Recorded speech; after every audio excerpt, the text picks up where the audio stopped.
Friends, இன்றைக்கி evening snacks ரெசிப்பியில் நம்ம கொஞ்சம் டிஃப்ரெண்ட்டாக வீட்டு ஸ்டஃப்டு காயின் பரோட்டா செஞ்சு பார்க்க போகிறோம்.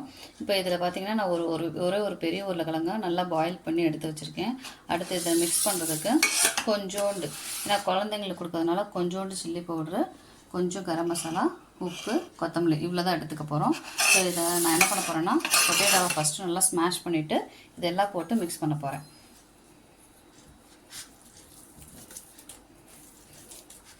இது பரோட்டாக்குள்ளே வரைக்கிற ஸ்டஃப்பு நல்லா ஸ்மாஷ் பண்ணிவிட்டு அதை போட்டு மிக்ஸ் பண்ணிக்கலாம். ஸ்மாஷ் பண்ணியாச்சு. இதுக்கு கையிலையும் நல்லா இப்படி பிசைஞ்சு விட்டுக்கலாம். விட்டுட்டு நம்ம எடுத்து வச்சுருக்க எல்லா மசாலையும் சேர்த்துக்கலாம். ஏன்னா நம்ம ஒரு கொஞ்சம் அளவு தான், ஒரே ஒரு பொட்டேட்டோ தானே எடுத்திருக்கேன். அப்போ இதுவே நமக்கு போதும். நீங்கள் எடுக்கிற பொட்டேட்டோவோட எண்ணிக்கையை பொறுத்து நீங்கள் மசாலா ஆட் பண்ணிக்கலாம். குழந்தைங்களுக்கான கொஞ்சம் காரம் கம்மியாகவே போடலாம்.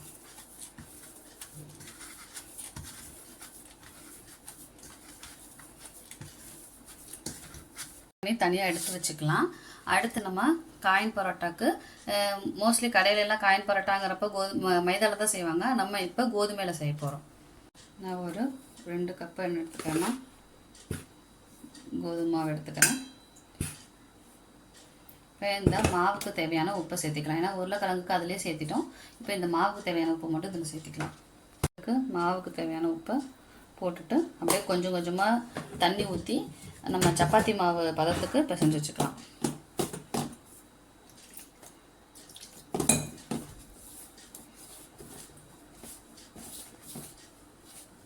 நல்லா பிசைஞ்சாச்சு.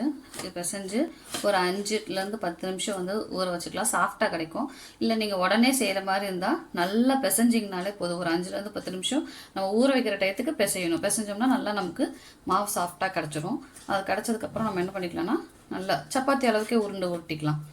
ஒரு சப்பாத்தி போடுறதுக்கு எவ்வளோ பெரிய உருண்டை உருட்டுமோமோ அந்தளவு உருண்டை உருட்டி வச்சுக்கலாம். நான் இப்போ உருண்டை பிடிச்சி வச்சுட்டு ஒரு 10 நிமிஷம் இதை அப்படியே ஊற வச்சிடலாம். ஒரு 10 நிமிஷம் இருக்கட்டும். 10 மினிட்ஸ் ஆச்சு. 10 மினிட்ஸ் கழிச்சு நம்ம ஒவ்வொரு உருண்டையும் சப்பாத்தி கல்லில் வச்சு தேய்ச்சிக்கலாம். கொஞ்சம் கோதுமை பரட்டி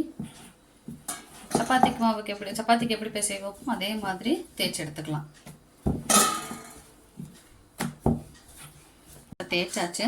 தேய்ச்சதுக்கப்புறம் நம்ம செஞ்சு வச்சுருக்க இந்த பொட்டேட்டோவை எடுத்து இது மேலே அப்படியே நம்ம ஸ்ப்ரெட் பண்ணி விட்டுக்கலாம்.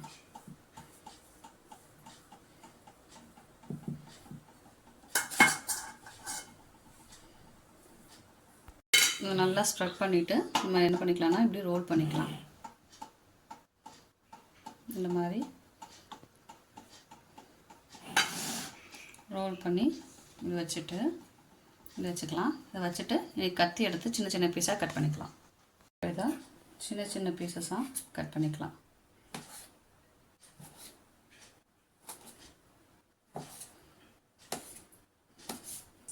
கட் பண்ணிவிட்டு இதை இப்படி திருப்பி வச்சு இப்படி அமுத்தி எடுத்துக்கலாம்.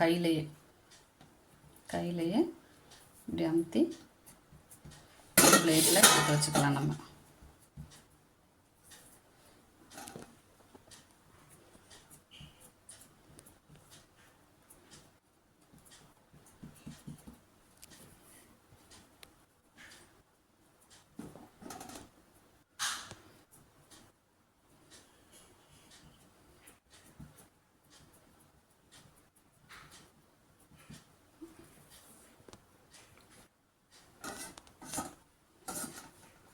உள்ளங்கை வச்சு இப்படி ஒரு ப்ரெஸ் பண்ணோன்னா போதும், இப்படி அமுந்திடும்.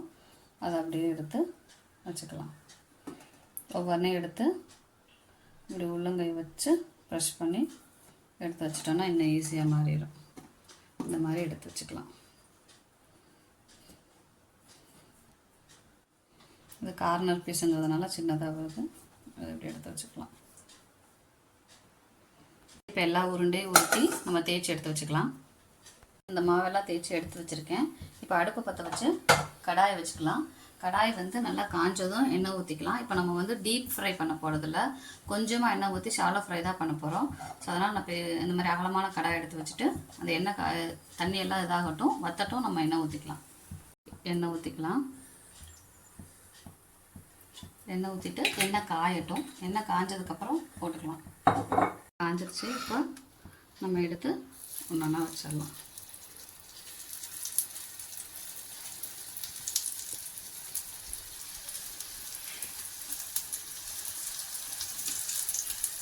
நல்லா திருப்பி போடுறதுக்கு இடம் இருக்கிற மாதிரி வச்சுக்கலாம். இந்த அளவு மட்டும்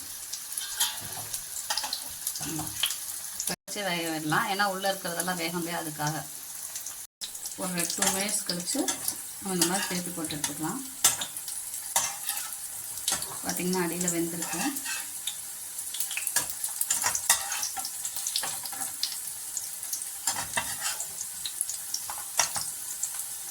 திருப்பி போட்டு வேகட்டும். நல்லா பொன்னிறமாக வர வரைக்கும் நம்ம ஒரு 2-3 தடவை திருப்பி போட்டு வேக விடணும். ஏன்னா நம்ம வந்து உருளைக்கிழங்குலாம் பச்சை மசாலா போட்டிருக்கிறதுனால அந்த வாடையெல்லாம் போகிறதுனால நம்ம வந்து திருப்பிட்டு ஒரு சிம்மில் வச்சு ஒரு 5 மினிட்ஸ் வேக விட்டுக்கலாம். இந்த மாதிரி கலர் சேஞ்ச் ஆகும். அந்த பரோட்டாவோட கலர் சேஞ்ச் ஆகுதுக்குன்னா நம்ம எடுத்துக்கலாம்.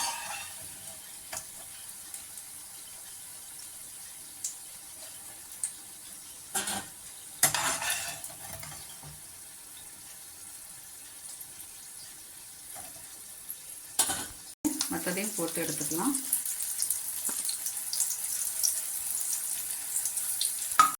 குழந்தைகளுக்கு ரொம்ப பிடிச்சமான பீட் காயின் பரோட்டா ரெடி.